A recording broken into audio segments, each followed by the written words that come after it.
اعوذ باللہ من الشیطان الرجیم بسم اللہ الرحمن الرحیم السلام علیکم ورحمۃ اللہ وبرکاتہ۔ ضرب نبوی صلی اللہ علیہ وآلہ وسلم سے چٹان ریزہ ریزہ ہو گئی۔ حضرت جابر رضی اللہ تعالیٰ عنہ فرماتے ہیں کہ ہم لوگ غزوہ خندق میں خندق کھود رہے تھے کہ ایک سخت پتھریلی چٹان آڑے آ گئی۔ لوگ نبی اکرم صلی اللہ علیہ وآلہ وسلم کی خدمت میں حاضر ہوئے اور عرض کی، یہ چٹان نما ٹکڑا خندق میں حائل ہو گیا ہے۔ سرکار دو عالم صلی اللہ علیہ وآلہ وسلم نے فرمایا، میں اتر رہا ہوں۔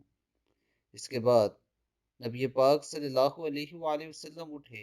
آپ کے شکم مبارک پر بھوک کی وجہ سے پتھر بندھا ہوا تھا، اور وجہ یہ تھی کہ ہم نے 3 روز سے کچھ چکھا نہ تھا۔ پھر نبی کریم صلی اللہ علیہ وآلہ وسلم نے کدال لے کر مارا تو وہ چٹان نما ٹکڑا بھربھرے تودے میں تبدیل ہو گیا۔